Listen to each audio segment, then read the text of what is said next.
Hi everyone, Alexandra Jarrett, Jupiter Returns here with your weekly astrology forecast for the week of Monday the 13th to Sunday the 19th of July 2020. And I hope I find you well. I hope the storms of this weekend, the personal storms that may have erupted in your life are subsiding now, and that my forecast last week might have proved useful to you. There's a little bit of a continuation along the same themes into this week, you won't be surprised to hear. So where we find ourselves today, Monday the 13th of July 2020, we now have the deeply waning moon. She's past that last quarter square crisis point, and now she's starting to move towards completions now. We've had our chance to integrate things, to make sense of things, to pull things apart. And now we've had this challenge presented to us at the weekend of where do we go from here? What are we ready to do differently? How are we ready to change? And so the conclusions of how the conclusions we've come to in terms of how we need to change. This is the time when we can start to let go of the things that are getting in the way of that change happening as we move towards a new moon that will take place next week. So the next 7 days is the quarter of the lunar cycle where we really get into the release phase. So we have the moon now just about completing that journey through Aries today, just coming to the very final degrees of Aries as I speak. And she's going to be moving into Taurus early this evening. Now, Taurus is wonderful. The moon loves being in Taurus. It gives us more feelings of being more stable and grounded. So in Aries, the moon, our feelings, our reactions, our responses, all very fast, very hasty, very impulsive, and now back in an earth sign, and things get a little bit more stabilized. So we can sort of tap into that energy from about 7 o'clock onwards. We'll also benefit, therefore, from a sextile aspect that the moon will be creating. So you'll remember me talking about the sextile aspect. The sextile aspect needs a little bit of our effort. You need to meet it with a little bit of your own intention, a little bit of some kind of effort, and essentially will bring us some kind of reward. Now, the moon here is reaching out to Mercury in Cancer. Mercury just stationing direct, so very, very, very profound connection to Mercury at this time. And Mercury has been helping us make sense of our feelings, making sense of matters in the home and with the family, and also with our history. You know, Cancer's really, really related to our personal lineage, our ancestors, and our history in every sense. So making sense of that and you know, the involvement of that in this decision in terms of how we go forward from this point. So the moon and Mercury we can tap into tonight if we want to. As we move into Tuesday then, Tuesday the 14th of July 2020, Tuesday is ruled by the planet Mars. And you will know that Mars has been very active. You know, Aries has been very, very active over the weekend. Mars is now perfecting the conjunction with Chiron. So Mars is very, very personal. Mars is very much about the ego, and we must be careful not to brand or see or view the ego as this bad thing. We need an ego. We need, you know, a strong sense of self, and we need to be able to defend ourselves, but we must get the balance right. And I think, you know, that's a lifelong journey of understanding, you know, how we do that in terms of our interactions with other people, because we are not these solitary beings. with Mars coming together in his own sign of Aries with Chiron, this is taking place at 9 degrees of Aries. So if you have any planets or points or angles around 9 degrees of Aries or the other cardinal signs, which is Cancer, Libra, and Capricorn, anything that you've got around there, this will have been triggering that stuff. And trigger is absolutely the right word. You know, that's the perfect word to use with a planet and planetary energy like Mars. It's very fast, it's very sharp, it's a sharp stick right in our wound, essentially.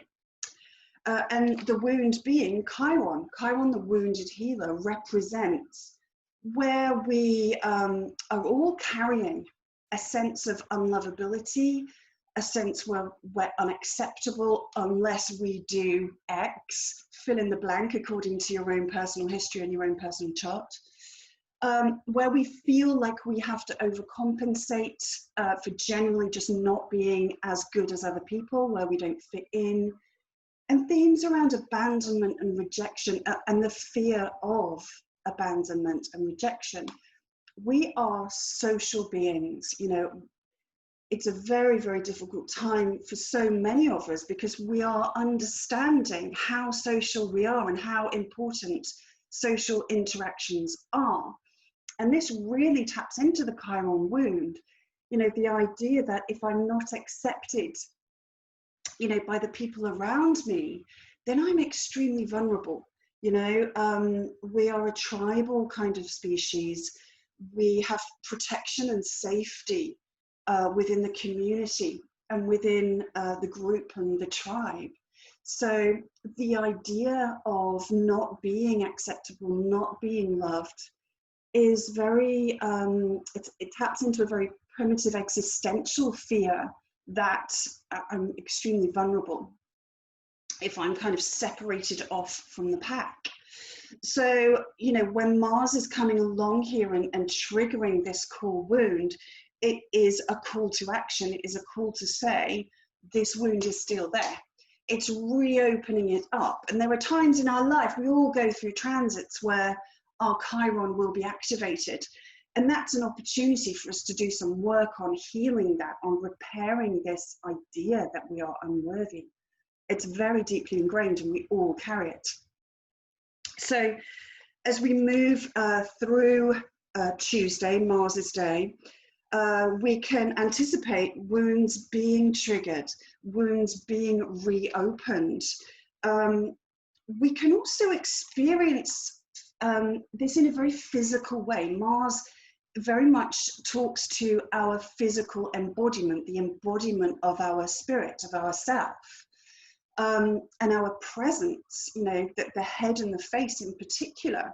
So we need to watch out for accidents around that and experiences of physical wounding, or physically feeling the effects of our emotional pain that we're carrying around, or witnessing how it affects us in terms of our personality, how we put ourselves across. You know, it's that moment when you glimpse yourself in the mirror and you look really angry, or you look really sad, or you look really tired, and just experiencing that you're carrying this wound very much in your presence. And that's what other people are going to be interacting with. Now, is that truly who you are? No, it isn't. It's not truly who any of us are. It's this deeply ingrained belief that we're carrying around within us. So if you want to, you know, say, well, that's not who I am this, we can sort of use this opportunity to be kind of made harshly aware of how our wound is showing up, and then we can do something about it, because Mars in Aries really wants to make something happen. You know, he's like, yeah, let's change something, let's make something new here. It's a cardinal sign. We want something new. And we're going to have to get very, very used to Mars energy being around, because we're going to have 6 months of Mars in Aries. So we need to get familiar with him.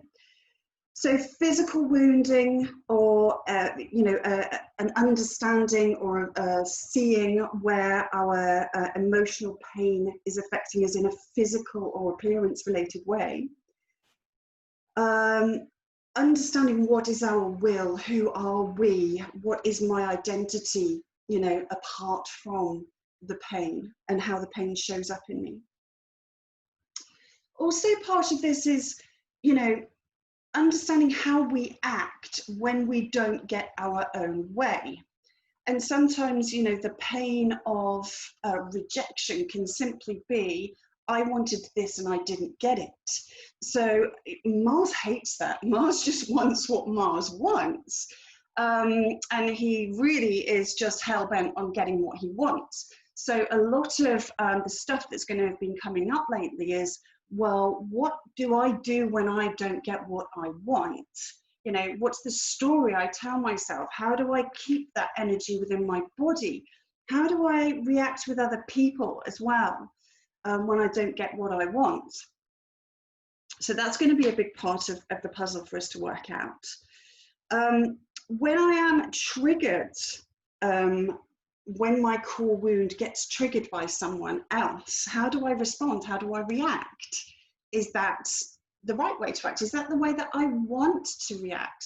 Because so often we'll react in ways that we don't really want to, that are unconscious. And also lots of people around us will be behaving that way as well.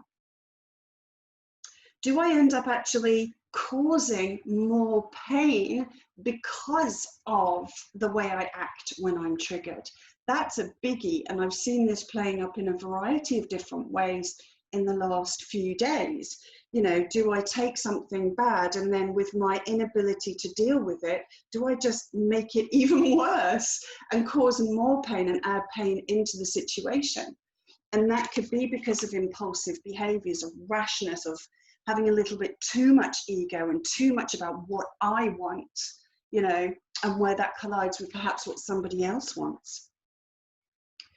Some of the ways that Mars can behave like this, or the combination of Mars and Chiron can behave, is attacking others. It's being very, very defensive, and often, in fact, mostly I would say attack is a form of defense, really. It's like, oh, I don't want you to get to my pain, so I'm going to put the first punch in to stop that from happening. It's also creating separation. Mars is this cutting, it's this cutting knife, it's this blade. So, creating separation between myself and the trigger, the person or the situation that is triggering my wound. That can be a very typical Mars thing to do. Make some distance, make some separation. And that's trying to just avoid the pain, and withdrawing, separating my physical presence or my, energetic presence even in someone else's life. Just that removal, that separation.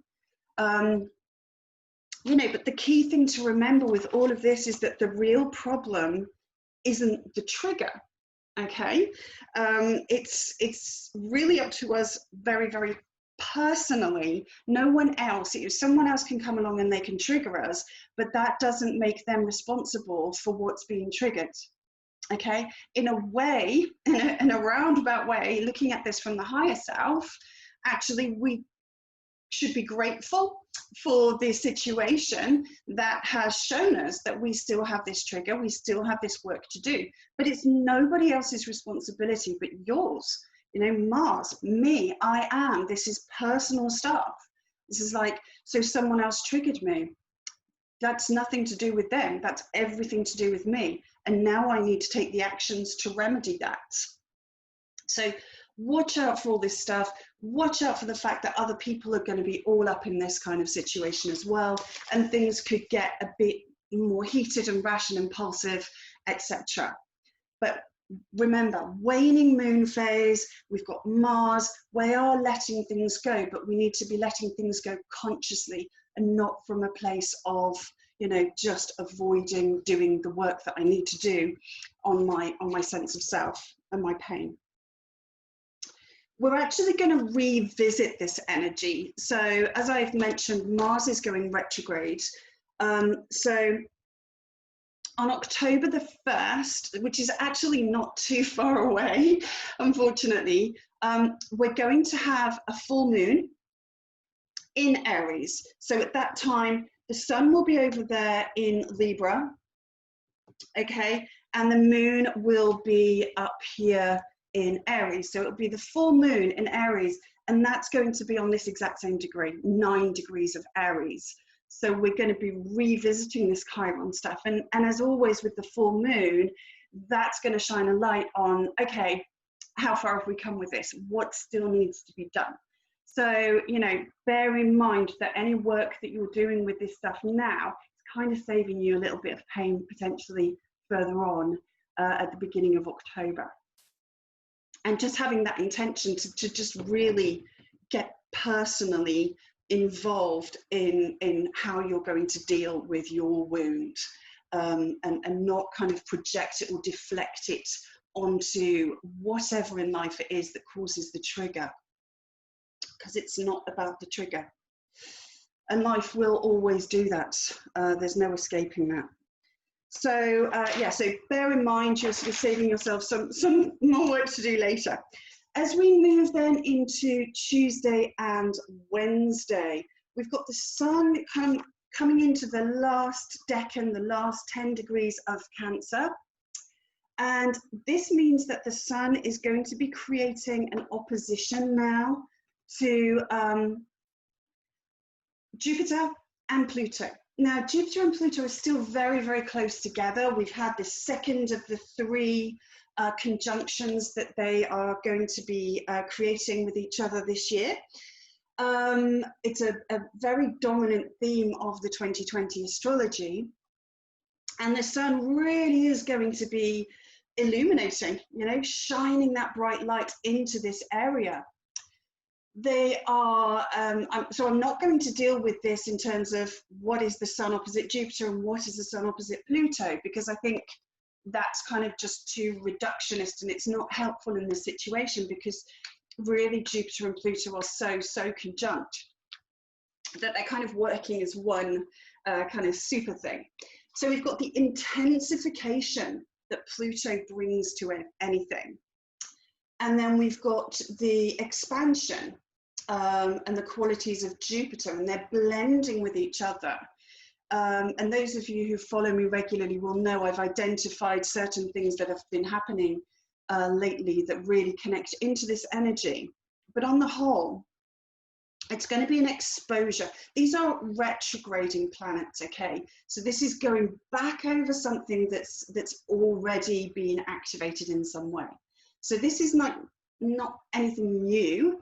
This is something that's just been hanging around and going on for too long, okay? And the retrograde is revisiting it and going, okay, come on, we got to deal with this now.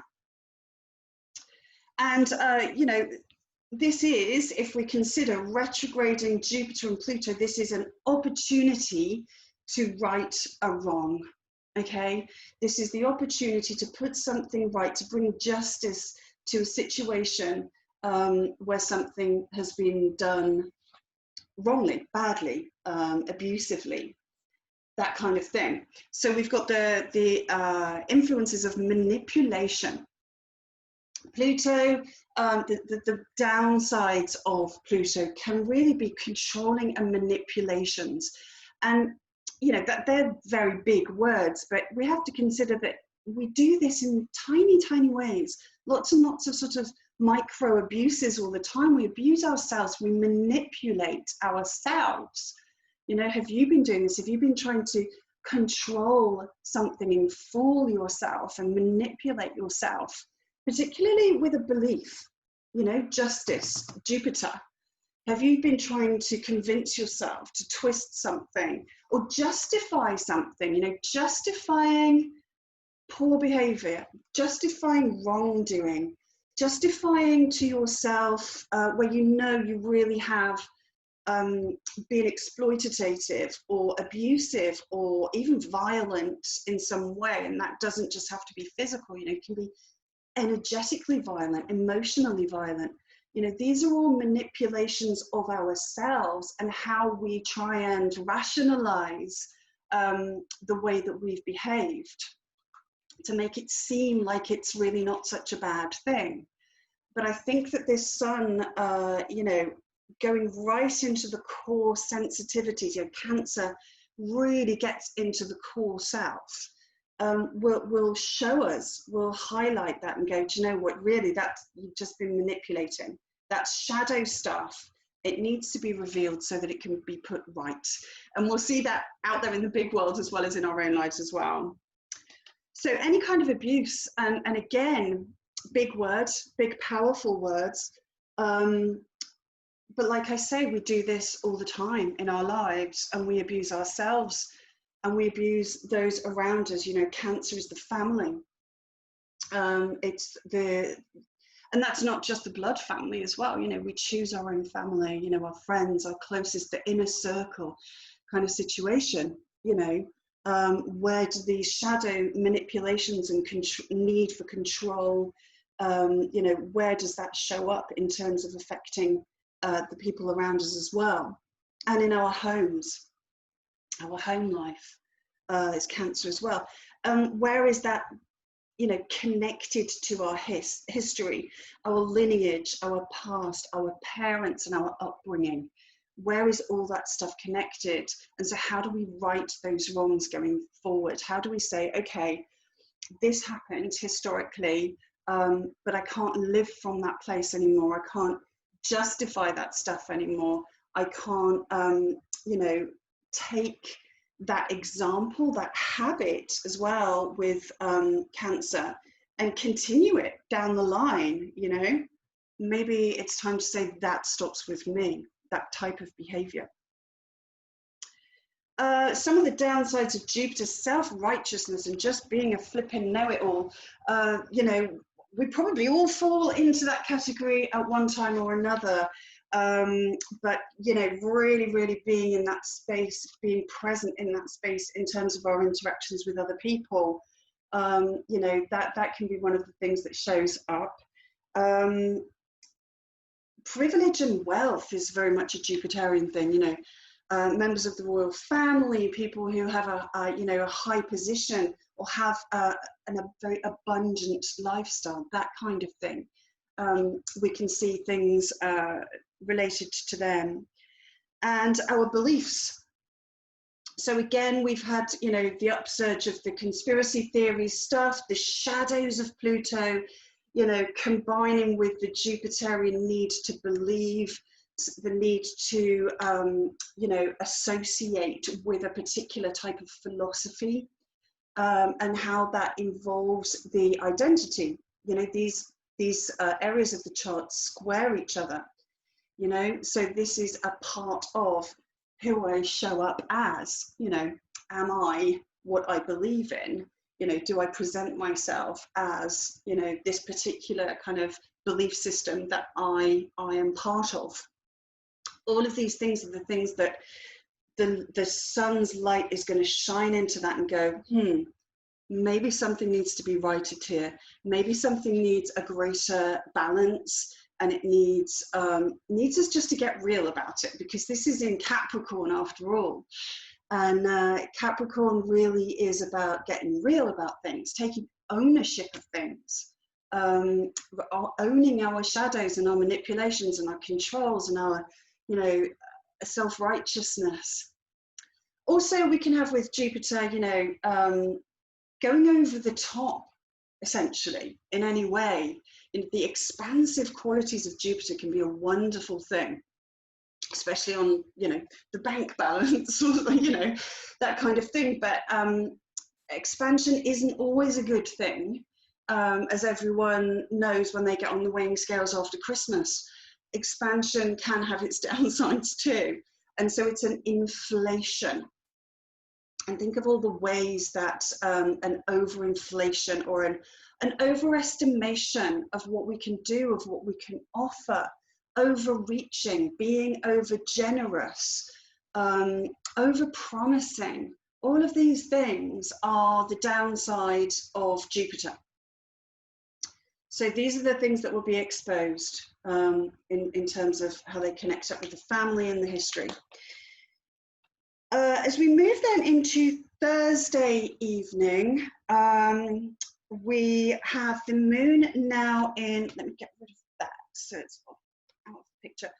The moon now moving into Gemini on Thursday. And this is sort of Thursday evening and into Friday.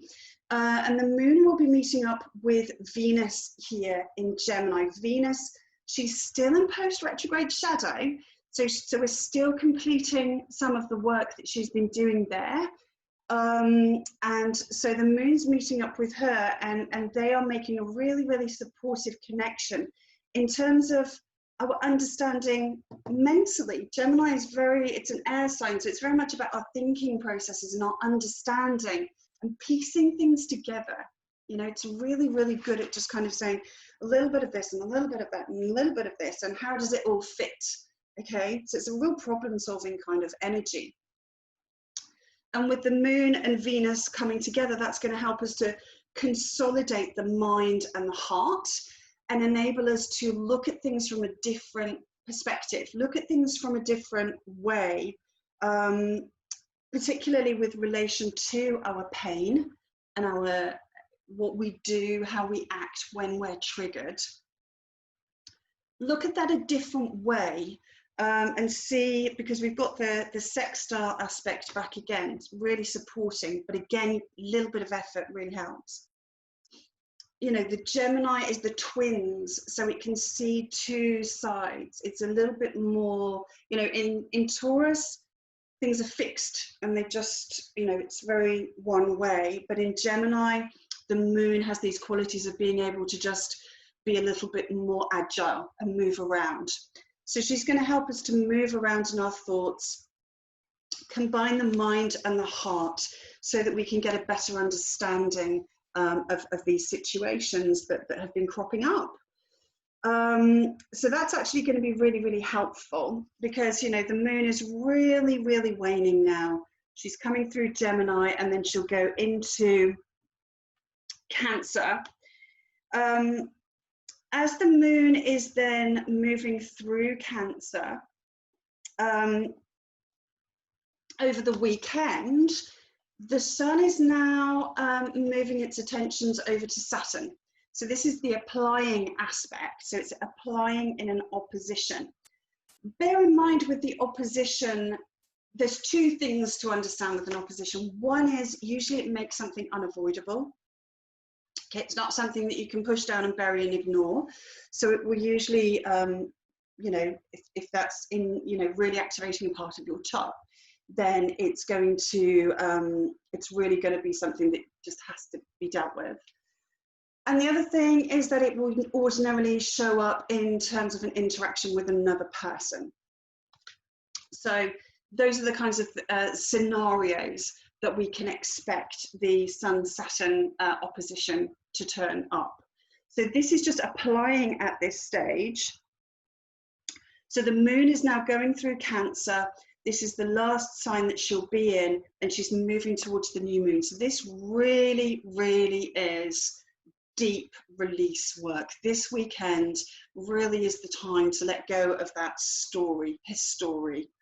You know, that's just, you know, Cancer can cling. You know, Cancer can really, really not want to let something go. It can really, you know, it rules the breasts, it rules mothering. And so it's, you know, it's milking something. It really is. It's like, are we done with milking this situation? Are we done with clinging to this habit that we've created around the way that we're dealing with things? Again, it's a square to Aries. You know, the square to the self, the persona, how I show up in life, and the connection to the pain, my pain. So our emotional security habits and attachments that do not allow us to act with integrity. The integrity is Saturn. You know, Saturn really tunes us into where we have a duty and a responsibility and where we need to be a freaking grown-up. You know, Saturn is mature. Saturn is considered. Saturn is thoughtful and reserved and sensible, okay? And we have to be those things in life. We have responsibilities to other people. We can't just fly off at the handle. We can't just do whatever we want. We can't have our own way all the time, you know, and if we don't get it, we just throw a tantrum. You know, we have to understand that we have a responsibility to other people. We have a responsibility to ourselves. If you want to be the sort of person that you are proud of, if you want to achieve a status, which is very much a Capricorn Saturn thing, if you want to achieve a status as a person, then I think that asks, certainly within the conscious or spiritual community, that certainly asks you to act with integrity and with duty and maturity and responsibility. So we might see here an exposure of ways where that hasn't been happening, so that you can put that right, particularly if that's arisen, you know, due to this history, due to this emotional security needs that's been prioritized. And it's been prioritized in order to make us feel safe, okay? But it's done now. It really is time to cut those cords. Use Mars as a big pair of scissors, cut those cords, release all this stuff, because it's toxic, you know, it really is toxic. So we're letting go of avoiding taking responsibility for the care of ourselves and of others, because that's what Cancer is all about. It's how we care, it's how we nurture. And part of caring and nurturing is knowing when to let go of something, and move into having a greater sense of duty towards love and care and nourishment. So we'll be moving then into the following week. I'll obviously be here at the time to tell you all about it then. That's going to be, we're going to have a lovely new moon, more Saturn work involved. So as always, I hope my rundown of the astrology has been helpful for you. If it has, please give me a like, a love, a share. Give me a comment. Tell me what it is that you're letting go of. Tell me what it is that you've been challenged to release in terms of how you show up when you're triggered or when your core wounds are triggered. And you know, what you plan on doing moving forwards to really take ownership of that, and not allow it to show up in a harmful way towards other people. And as always, have a beautiful week. Lots of love. Thanks for watching. Bye.